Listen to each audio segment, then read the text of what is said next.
Merci de m'avoir invité à parler aujourd'hui de l'usage des anticorps monoclonaux dans le traitement de Covid-19. Est-ce qu'il s'agit vraiment d'une innovation ou est-ce qu'il s'agit de poudre aux yeux ? Anne, tu as parlé de solutions. Je ne suis pas sûre qu'aujourd'hui on sorte avec la solution pour le traitement de Covid-19. Tout d'abord, si l'on souhaite diminuer le nombre d'hospitalisations liées à Covid-19, donc diminuer aussi la charge sur le système hospitalier, pourquoi ne pas se contenter uniquement des vaccins ? Alors on sait aujourd'hui que la durée de la protection de ces vaccins est discutée, que l'impact de ces nouveaux variants rend la durabilité de ces vaccins difficile à prédire et que dans certaines populations fragiles, l'efficacité des vaccins est également questionnée. On a vu des études récentes qui montrent la difficulté dans certaines populations, comme par exemple chez les patients transplantés, à générer des anticorps avec les vaccins actuels. Par ailleurs, il faut dire aussi que le traitement ambulatoire de Covid-19 a été un peu le parent pauvre de la recherche, au moins au début. On s'est évidemment concentré sur le traitement des formes hospitalières. Peu de molécules ont vraiment démontré un effet convaincant et pour avoir un effet convaincant, pour mettre ça dans des recommandations, il faut que ces molécules aient une certaine facilité d'usage, qu'elles soient disponibles, qu'elles soient accessibles, qu'elles aient une grande sécurité d'emploi et c'est seulement à ce prix-là qu'elles pourraient émerger dans cette indication. Actuellement, on a vu des données sur la colchicine, vous vous en souvenez certainement, puisque toutes ces molécules ont été très médiatisées, sur le budesonide aussi, qu'on connaît sous la forme de Pulmicort ici en Suisse, le fluvoxamine, que nos collègues psychiatres connaissent bien, le floxifral, nitazoxanide, ivermectine, hydroxychloroquine, etc. Donc, beaucoup de molécules testées sur les formes ambulatoires, mais pas d'antiviraux à action directe. Alors, que viennent faire ici les antiviraux ? Il faut voir que si on pense pouvoir avoir une action dans le traitement de Covid-19 avec des antiviraux, ces antiviraux devraient probablement être prescrits très tôt. En tout cas, la plupart des avis convergent pour dire que s'il y a une fenêtre d'opportunité pour prescrire des antiviraux, il faudrait les prescrire très tôt. Tellement tôt que peut-être même avant l'exposition, autour de l'exposition, juste après l'exposition, ce qu'on connaît bien dans le VIH, qui s'appelle la prophylaxie de pré-exposition ou de post-exposition, ou alors au moment où les symptômes sont très légers, bien trop légers en général d'ailleurs, pour que les patients sollicitent des soins auprès d'un hôpital ou d'un médecin traitant. Alors, que viennent faire les anticorps monoclonaux dans ce paysage ?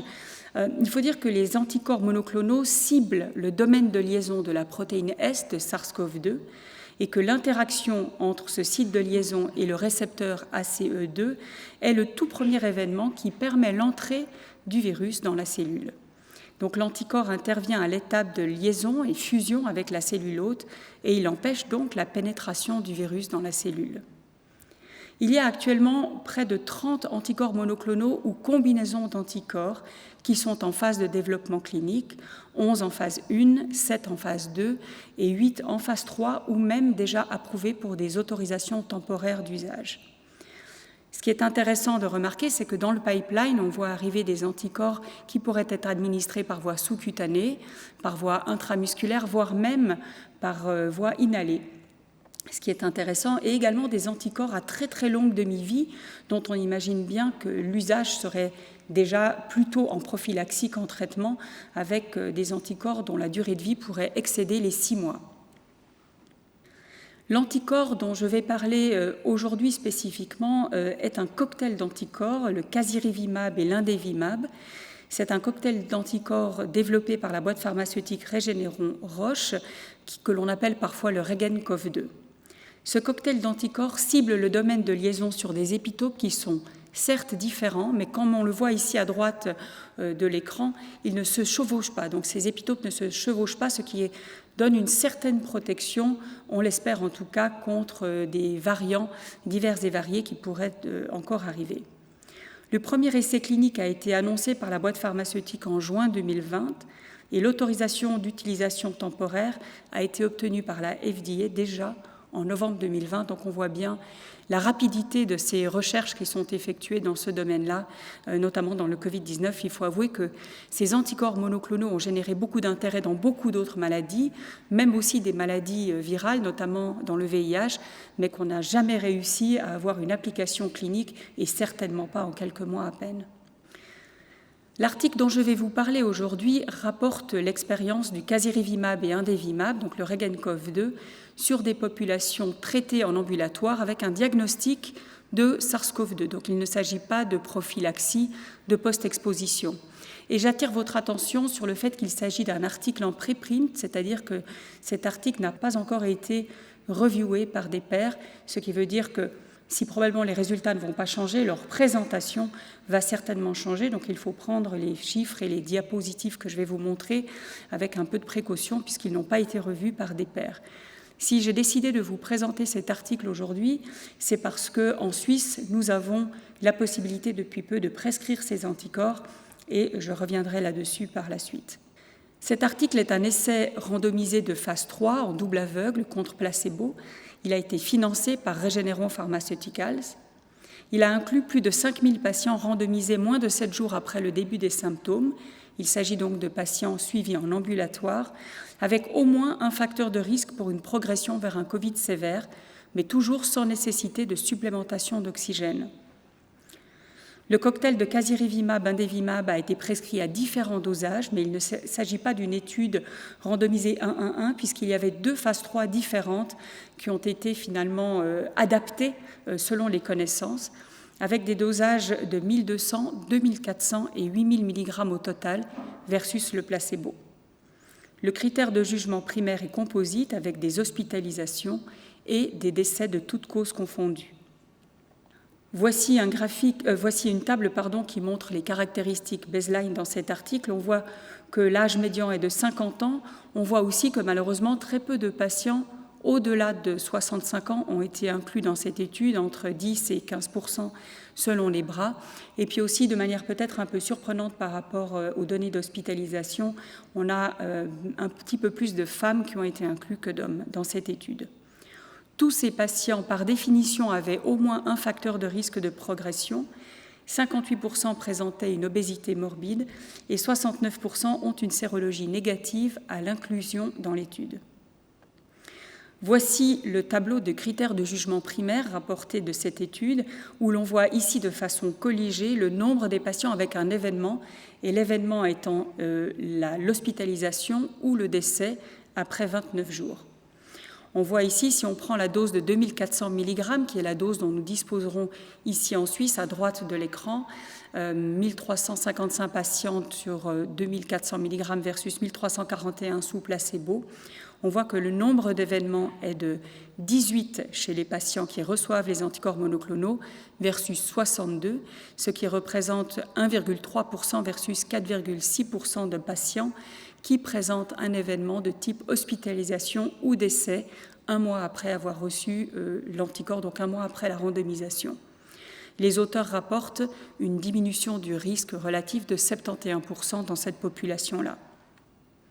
Je présente maintenant le résultat qui nous intéresse probablement un peu plus, c'est-à-dire le résultat qui sépare la donnée hospitalisation de la donnée décès. Ce qu'on voit déjà dans ce graphique, c'est qu'il n'y a quasiment pas de décès dans cette population, puisque si on regarde ici en bas, c'est dans la dose toujours de 2400 mg, 1 versus 3, donc quasiment pas de décès. Et puis, si l'on regarde le nombre, la proportion de patients qui sont hospitalisés un mois après avoir été randomisés dans l'étude, on retrouve les chiffres de 1,3 versus 4,4%, ce qui correspond à un NNT, un nombre nécessaire de patients à traiter pour éviter une hospitalisation de 32. Je n'ai pas recalculé le NNT pour les décès parce que ça me semble futile dans le sens où le nombre de décès est extrêmement faible dans cette population ici. Voici une figure qui est présentée dans l'article. Toujours, je précise encore que l'article est en préprint, ça ne veut pas donc dire que ce sont les figures qui seront ensuite présentées dans l'article. À noter aussi que les phases 1 et 2 ont été publiées dans le New England par le même premier auteur au début de cette année. Ici, ce qu'on voit dans cette courbe de Kaplan-Meier, c'est que la réduction de la proportion de patients hospitalisés en raison de Covid-19 ou décédés, puisqu'on est toujours dans cet endpoint composite, débute 1 à 3 jours après l'administration de ces anticorps monoclonaux. Un autre graphique que je présente aussi, c'est la résolution des symptômes qui est de 4 jours plus rapide dans la population qui reçoit des anticorps. même si je trouve que ce critère de jugement est vraiment très discutable lorsqu'on parle d'anticorps monoclonaux. Ce n'est probablement pas l'effet pour lequel on voudrait donner des anticorps monoclonaux, puisque là, dans cette indication-là de raccourcissement du durée des symptômes, on a d'autres molécules intéressantes, comme par exemple le budesonide que j'ai mentionné au début, une donnée qui nécessite encore confirmation et consolidation, mais qui semble intéressante aussi pour la réduction de la durée des symptômes. En termes de sécurité d'usage, l'étude ne rapporte pas un nombre d'événements importants ni durant l'infusion, ni des cas d'hypersensibilité autour de l'infusion. Toutefois, les recommandations des autorités du médicament, c'est d'observer une surveillance d'1 heure après l'administration de ces anticorps monoclonaux.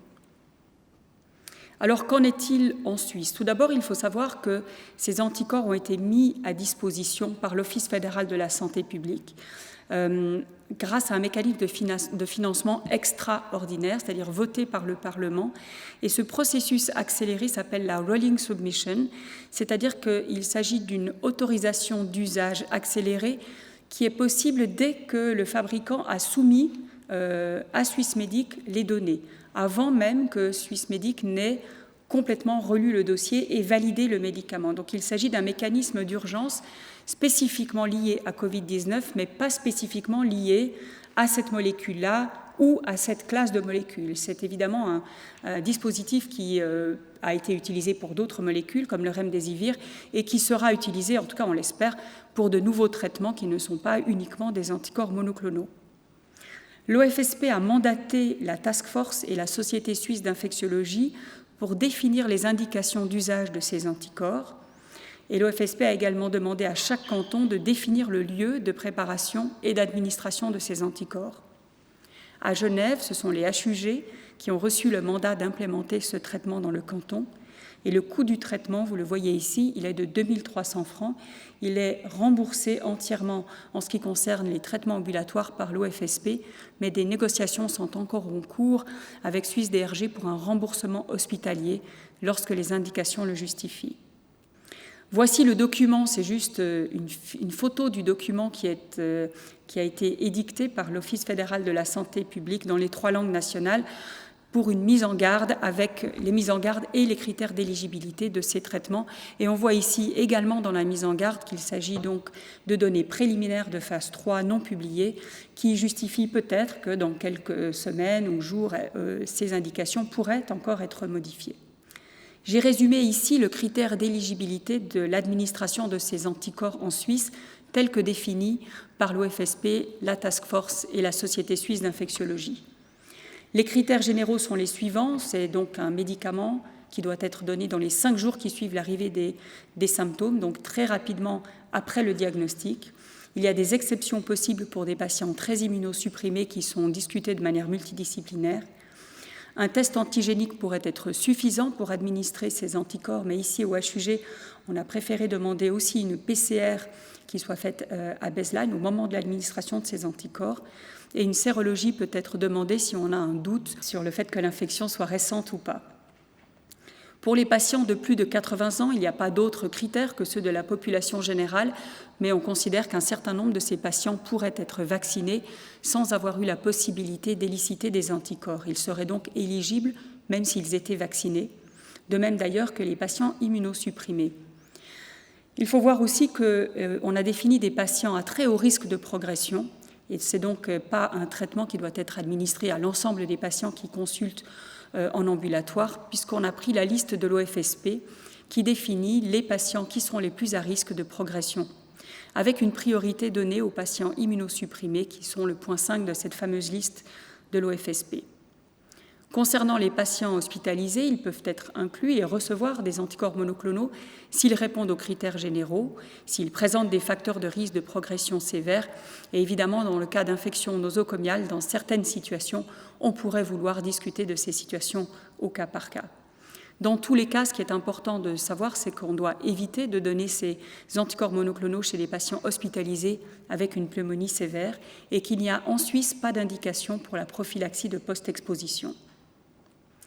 À qui s'adresse cette stratégie De manière très rapide, je remercie Camille Jeunecamp d'avoir préparé ces données. Il faut voir que si on prend simplement la semaine du 12 au 18 mai, où il y avait 727 personnes qui ont eu un diagnostic de SARS-CoV-2 positif posé, si on prend les critères les plus conservateurs, sans même avoir discuté, savoir si les patients souhaitaient recevoir ce traitement, si les médecins traitants étaient d'accord également, si l'on prend des critères donc très lâches, on parle déjà de 7% des personnes qui ont été diagnostiquées en ambulatoire la semaine du 12 au 18 mai. Et parmi les personnes testées cette semaine-là, dans les prioritaires, il n'y en aurait que 4 sur 40. Donc on voit qu'on s'adresse à une niche de patients. C'est vraiment une sélection de patients qui pourraient bénéficier d'un traitement précoce avec des anticorps monoclonaux. Et ce sont tous des patients, bien entendu, qui présentent des facteurs de risque pour une progression vers une maladie sévère. Comment prescrire les anticorps monoclonaux au HUG ? On peut d'abord vérifier l'éligibilité en contactant le BIP d'infectiologie ambulatoire. Et puis ensuite, pour prendre rendez-vous, il y aura 2 sites au sein des HUG, le secteur E, Cluse-Roseraie, dans lequel on peut contacter directement Covicare au numéro qui est inscrit ici, et pour les patients d'âge gériatrique, les 3 chaînes avec le numéro du chef de clinique qui est également inscrit ici. Je terminerai par cette diapositive. Alors, est-ce que c'est un traitement innovant ou est-ce que c'est de la poudre aux yeux ? Alors, l'innovation, je crois, elle est assez certaine. C'est intéressant d'avoir des anticorps monoclonaux dans une maladie infectieuse, mais il s'agit ici d'une toute première génération.